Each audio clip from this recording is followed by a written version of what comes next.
Hello everyone, welcome to a new solo challenge of Brilliant Diamond. This week starts the spooky themed month of October off strong with the original Ghost and Dark type Pokemon, Sableye. Will Sableye take down Cynthia, the champion of Sinnoh? Known as the Darkness Pokemon, Sableye comes to us from the Hoenn region to take on the Sinnoh region. It typically hides in the darkness of caves, but with a diet full of gyms, it's no wonder it's a gym of its own. With our typing being Ghost and Dark type, we have the same immunity and weaknesses as Spiritomb had. Fairy is our only issue, but we are immune to normal, fighting, and psychic type attacks. How do those base stats stack up with this competition? Compared to some of our other runs, this is actually going to be nice for a change. Attack and defense are higher, but special attack and special defense are just right behind. Speed isn't terrible by any means, but definitely could be better, and HP is okay for the most part. For the first half of the solo run, we're going to rely on physical attacks to get us by, before switching to mainly a mixed special and physical attacker. You're going to see why when we get to the run. Level up moves are quite poggers indeed. Fake Out and Shadow Sneak is an awesome combo set, but will eventually lose its luster after a little while. The main ones here are knockoff to get rid of opponents' items like berries or orbs, Power Gem, and Shadow Ball. It's really the first time in the runs we get to use a rock type attack, and it's going to be quite useful in a lot of the battles. The TM list is huge, so of course I'm going to go over the main ones. Dazzling Gleam, Shadow Ball, Shadow Claw, Nasty Plot, Drain Punch, and Calm Mind. These are the main 6 attacks that will be used during the run, and they will get swapped out as we need. Now that we know a little about our Gym Thief Sableye, here's a word from our sponsor, Power A. Recently, I received the Enhanced Wireless Controller Pokemon Graffiti Edition, and I absolutely love it. The controller is nice on the hands and beautiful to look at. It's got so many different features, from the Bluetooth 5.0 to motion controls, to also advanced gaming buttons that you can map whenever you want. The best thing is that they are backed with a 2-year limited warranty to reinforce Power A's quality commitment. Click the link in the card or the description to be taken straight to this controller to purchase.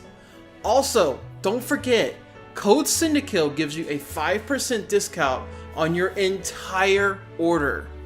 Play your way. Let's get right down to business. Sableye pops out with a rash. No, not an infection, but the nature rash. It's actually quite interesting to see how this is going to go as we progress in the game.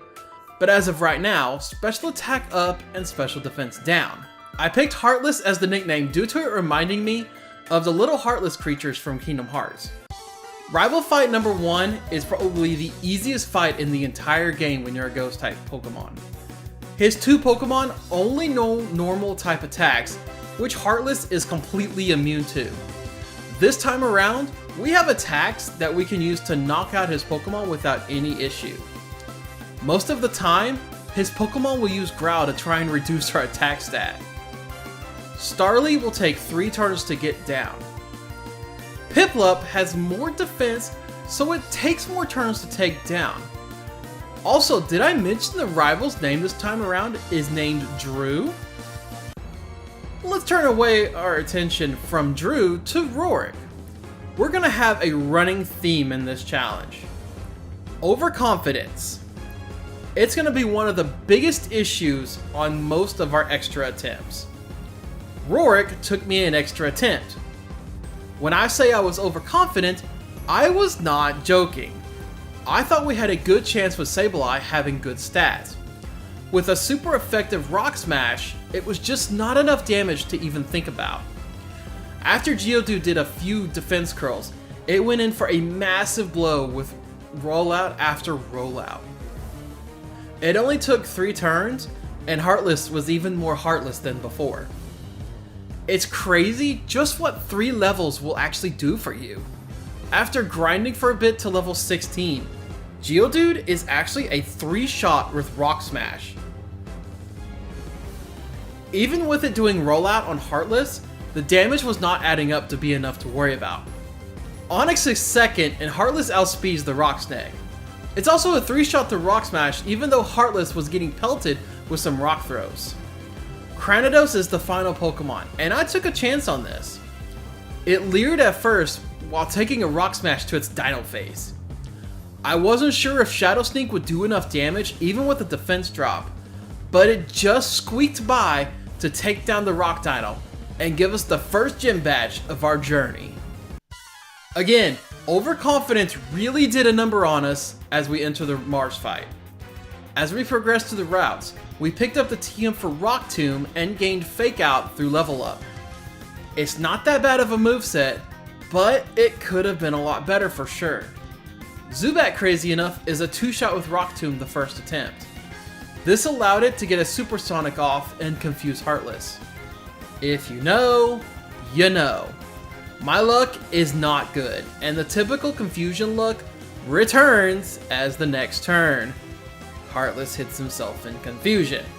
Of course, Zubat then does the U-turn thing that I extremely dislike. Pure Ugly uses Thief for major damage each turn, and even with Rock Smash and the defense dropping on Pure Ugly, it looked to be about a 3-turn event in order to take it down. But we never get to make it to that as we get knocked out before a single Pokemon of Mars goes down. It took a total of 3 attempts and a single level up to take Mars down. The Rock Tomb this time knocks out the Zubat in 1 hit. It's crazy just how much of a difference this actually makes. Pure Ugly growls on the first turn, same thing the next turn, and it's basically down the 3rd turn. It finally does hit with Thief on the 3rd turn, but the damage is so little that it just doesn't matter in the long or short run, and Pure Ugly finally falls. Gardenia was a 2-attempt run as well. Cherubi will never get a chance to move in this fight or either attempt. Fake Out will do about half of its HP and flinch it. Then Shadow Sneak will take it the rest of the way out. This is the best case scenario. Cherubi has Dazzling Gleam and could royally screw us up. Turtwig takes 3 turns with Shadow Sneak. Razor Leaf still deals quite a bit of damage even being resisted. Of course, Gardenia Super Potions, and it's down the next turn. Remember our nature? Our special defense is not good, and it's really gonna show here. Grass Knot does major damage to where it's only 2 turns and we are down. The second attempt, we level up a couple of times, and with those levels, we gain Knockoff. Knockoff is massive as it one-shots each of Gardenia's Pokemon up to Roserade. Even Roserade was close, but was left with 1 HP. It just doesn't deal enough damage back to us this time, and the grass withers, and we gain our 2nd gym badge. With Knockoff in tow, it makes Jupiter a lot easier than normal. Zubat is a 1-shot and doesn't get a chance to act at all. We then knock the Citrus Berry off of Skuntank to take it down quicker. Now it's just a matter of knocking it down before it knocks us down. But Skuntank will never ever get that chance. It poisons on the next turn, and then we take it down the following turn with our Quick Claw. The second rival fight with Drew is just the same as always. The first turn, Starly goes down to only a single knockoff. Prinplup takes an additional turn to take down with Shadow Sneak, and it deals very little damage back to Heartless. Next up is Roselia, who doesn't get a chance as well and goes down to a single knockoff. Ponyta actually takes 2 Shadow Sneaks, but only cared about that speed again before being knocked out. Like I said, typical rival fight for the second one. When we make it to Veilstone, it's a small TM buying moment with picking up the TM for Dazzling Gleam.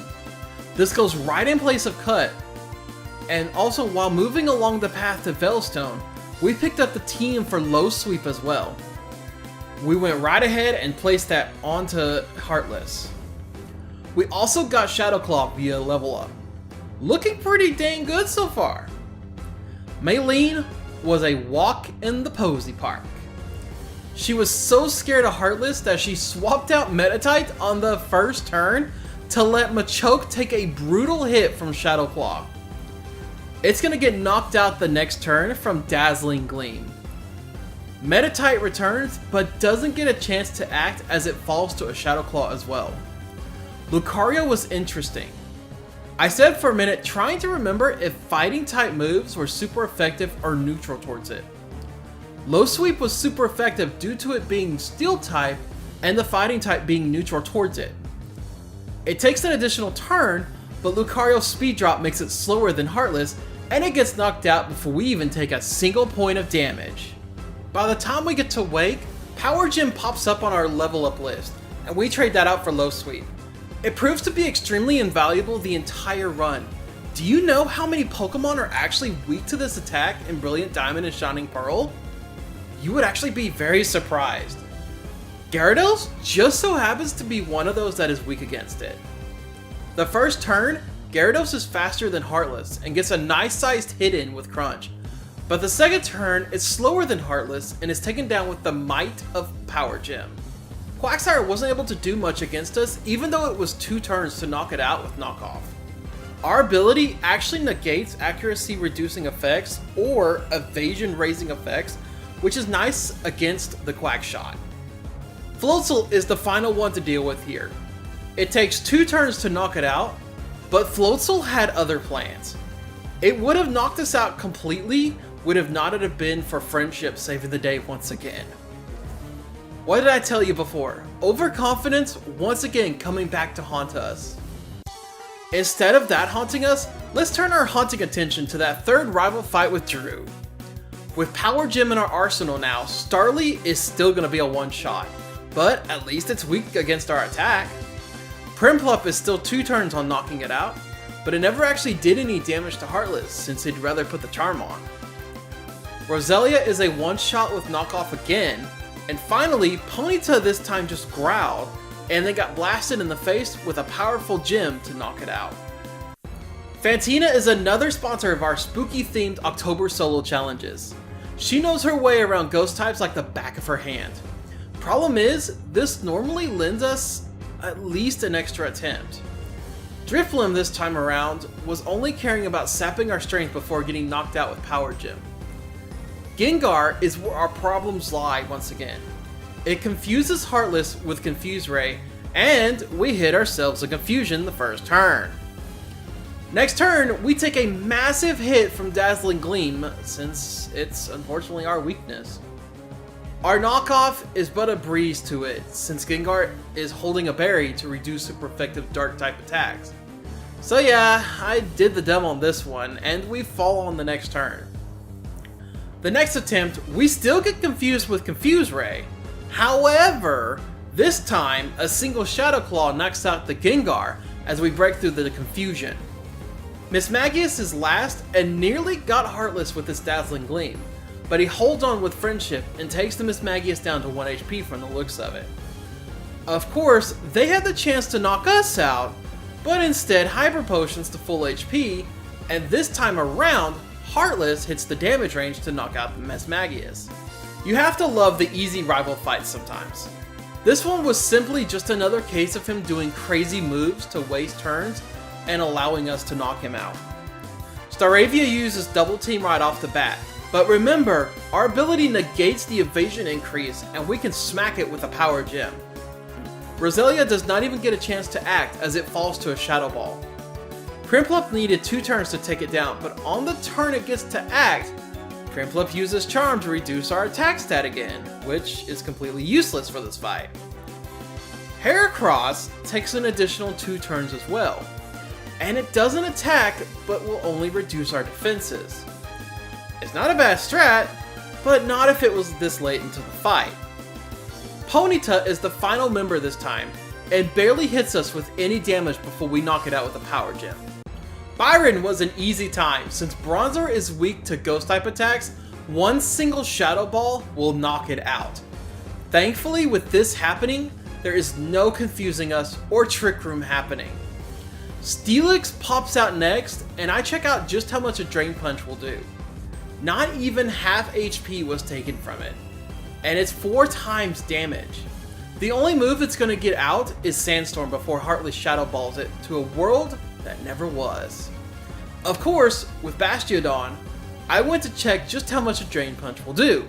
Surprisingly, it does just about 3/4 of its HP. In the back end, we get HP back after the hit to top Heartless off. It then fires a Flash Cannon for very minor damage, and will fall in the next turn. During the Saturn and Mars fights here, I'm going to stop and take some time to remind you that we have a Patreon set up if you're interested in supporting the solo challenges. Just being here watching the content is all that really matters to me, but if you want a little extra like maybe a Professor Oak challenge or even a challenge like no other, then that would be where to go. This also applies to those that hit the join button here on YouTube. Not only does it give you access to the little extras like above, but it will also give you loyalty badges and emotes that can be used in the comments and live chats as well. Now, let's go check up on Candace and see how she's doing. Just as icy as ever, it seems. I hate to say it, but once again, we went into this leader fight overconfident. Power Gem is super effective against most of our Pokemon, while Shadow Ball will take care of her Medicham. The problem is just how much damage gets dealt out in the meantime. It's not until Medicham when things start to fall apart. Medicham is faster and hits with Rock Slide for decent damage. Of course, the next turn, Medicham is down with a single Shadow Ball. Now with Abomasnow, I went a little crazy with the Shadow Ball to judge damage ranges, and was swiftly returned with a Blizzard for maximum damage to knock Heartless out. After a couple more attempts, it's pretty much the same. Snover faints in exactly 1 Power Gem.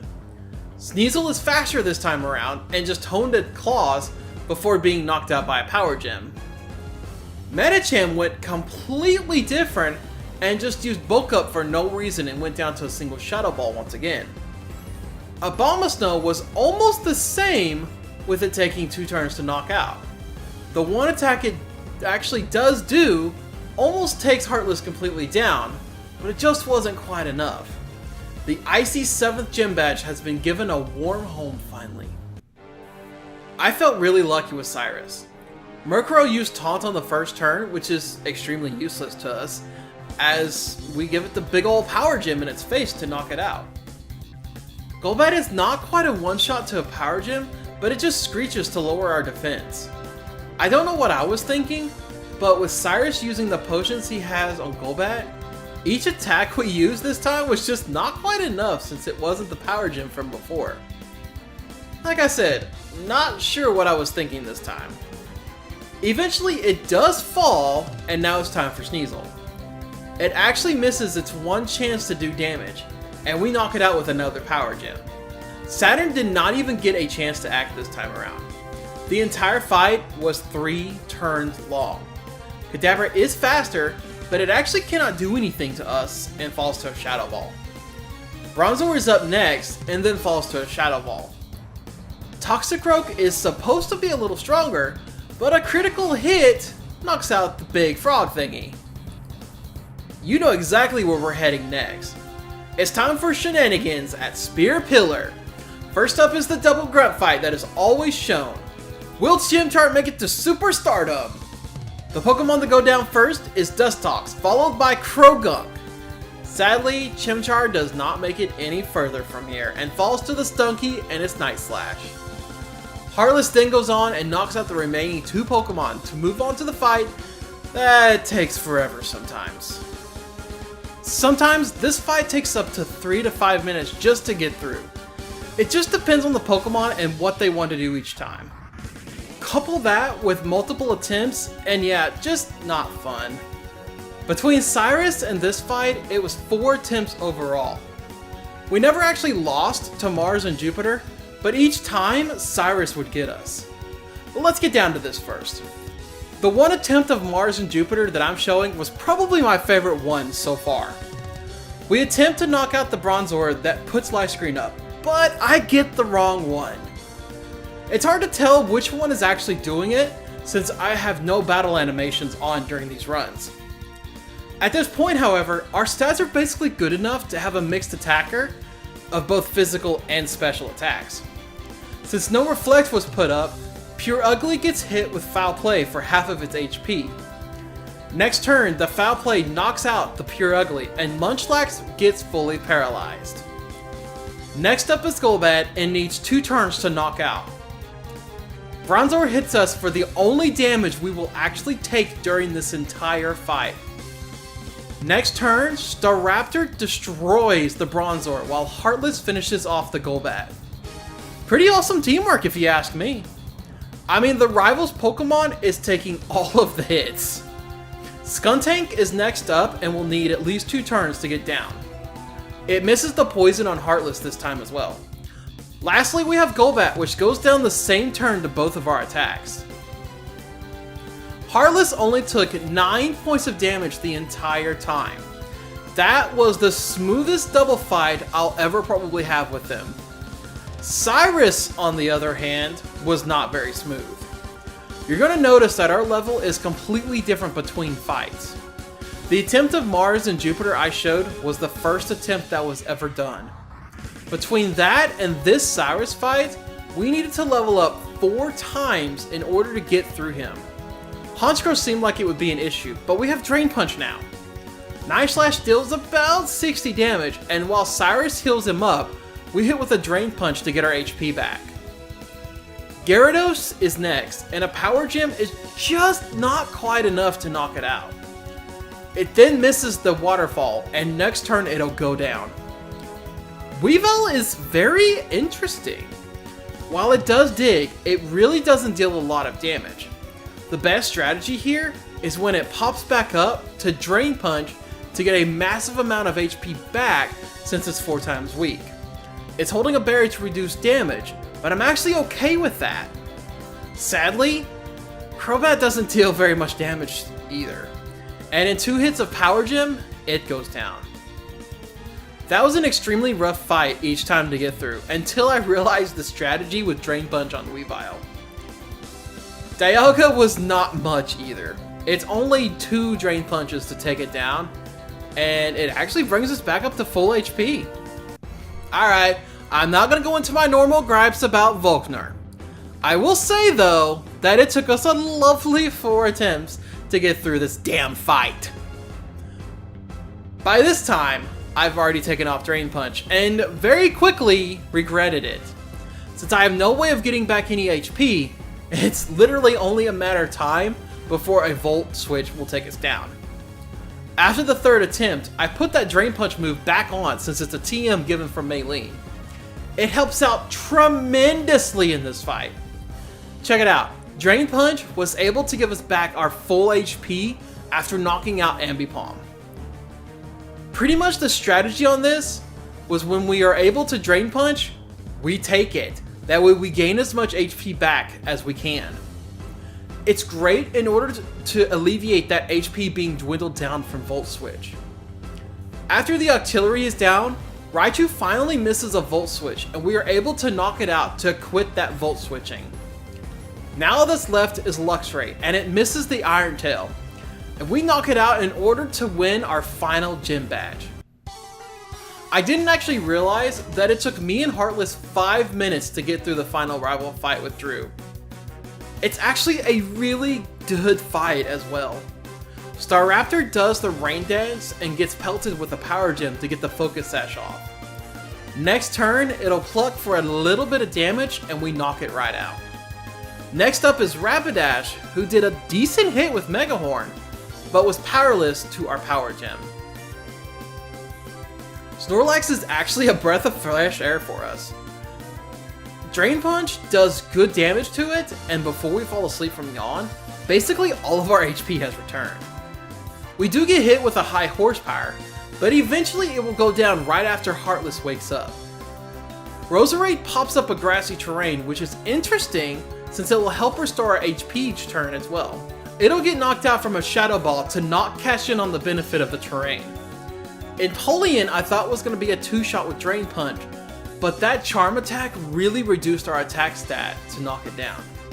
We trade blows for a little bit until finally I deal the finishing blow on it to knock it out for good.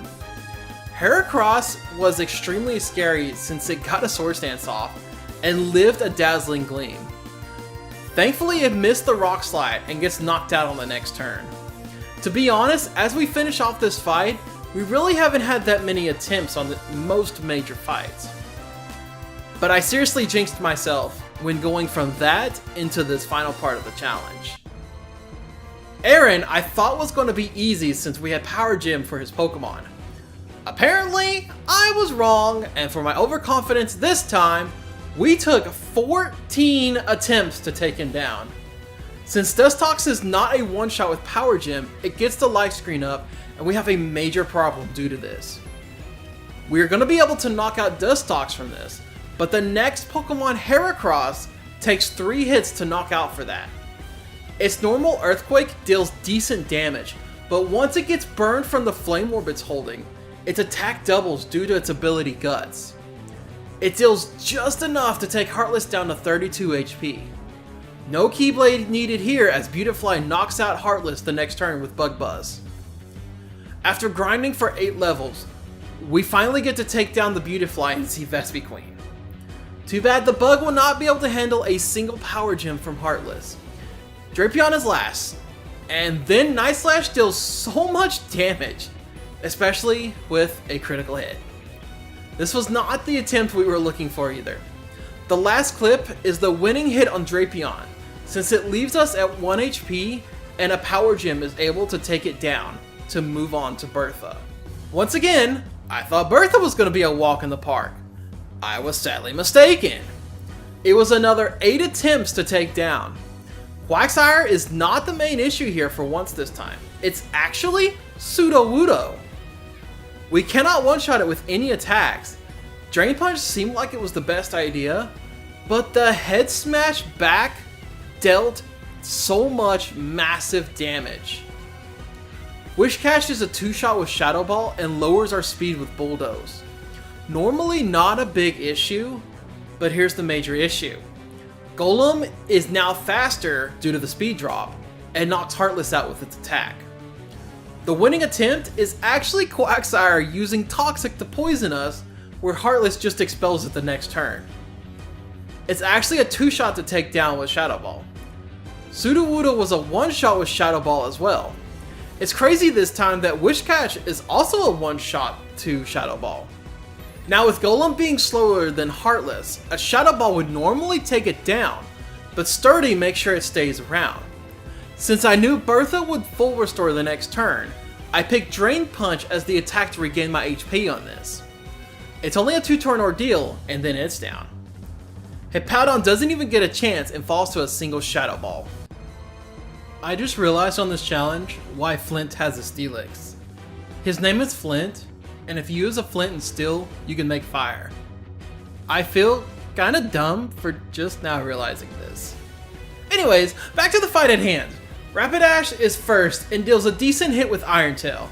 We have Nasty Plot at this point and use 1 charge to take down the Rapidash with the Shadow Ball. Here's Steelix, and there it goes with the Shadow Ball.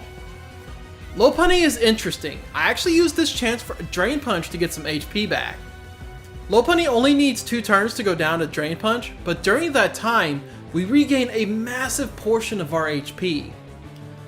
Drifloon missed the Will-O-Wisp and got blasted with Shadow Ball. Finally, we have Infernape, which was quite lucky what we managed to pull off here. We Drain Punch on the first turn, and it hits us back for major damage. The next turn, Infernape misses, and we use Dazzling Gleam with a critical hit to take it completely down. That overconfidence really came back and bit us in the ass again on Lucian. I expected to walk all over them, but instead, we got walked on for 5 attempts. Mr. Mime will normally get that life screen up while we get a single Nasty Plot. Then it hits us with a Dazzling Gleam for massive damage. 1 Shadow Ball is not enough to normally take it down, but Lucian uses a full restore and we hit with a critical Shadow Ball. Girafarig is interesting. It uses Trick Room while we keep going for Drain Punches. It seemed like a good idea until it crits a Thunderbolt. At that point, The deal was sealed, especially as we knock it out and bring Medicham out. Medicham just punches Heartless slightly and knocks it completely out. So before the winning attempt, I swapped out Shadow Ball with Shadow Claw. I still have one final Shadow Ball TM left for Cynthia, since we picked it up just before Celestic Town. Shadow Claw is so much better since it deals more damage than Shadow Ball to most of the Psychic types. Mr. Mime is down in one hit before hitting us. Giraffrig is basically the same, but it waits on the Trick Room for the next to last hit since it takes 3 turns to knock out with Drain Punch. Medicham hits for a decent amount with Ice Punch, but our Shadow Claw will one-shot it as well. With Trick Room still in effect, we are actually faster than Alakazam and one-shot it with Shadow Claw. Bronzong is last and deals very little damage with the payback. Our Shadow Ball deals about half of its HP and Trick Room drops off. Next turn, Shadow Claw deals the final blow to it, and you know what time it is.